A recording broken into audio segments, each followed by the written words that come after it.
even if you're home, you should crate your dog or at least put it in another room. That way, so when you do leave, the dog's already used to that separation. It does take a good bit of training to get the dog used to the crate, get the dog comfortable in a crate, and to behave in one. Same thing if in a confined space. Feeding in the crate is a good practice to get the dog used to the crate. Playing what I call crate games, where typically like I throw food in, dog runs in and gets it. I shut the door for a second, let the dog out when it's calm, and we just do that several times. And it's, of course, it's easier to start with a puppy than it is an adult dog. But the key is you don't let the dog out when it's crying or, yelping, barking. You wait until it's calm and quiet and let the dog out. All dogs benefit greatly from basic obedience and manners.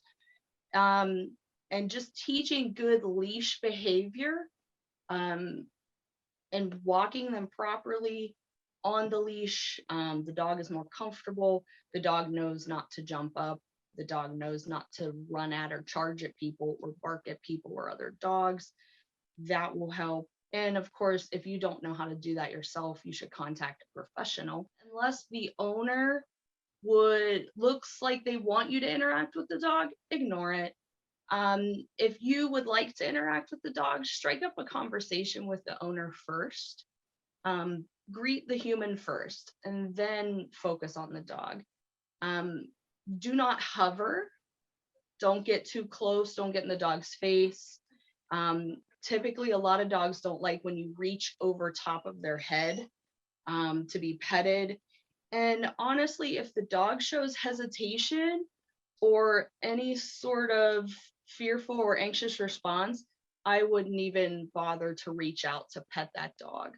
But do realize that sometimes when the dog does come up to you and smells you, it doesn't necessarily want to interact with you. You kind of got to take cues from the dog as far as, is the dog wanting to lean into that? Is the dog trying to get petted?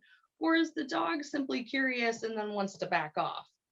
And definitely let the dog make that choice. And I think another thing to add to the whole conversation is that many people are getting dogs that they don't understand. They're getting breeds of dogs or mixes of dogs, and they haven't done their homework, and they're not meeting these dogs' needs. I see too many high drive, high energy level activity dogs in the hands of people who don't live that sort of lifestyle. And if you don't live that lifestyle, it can really contribute to the frustration in the dog, and then it comes out in bad ways.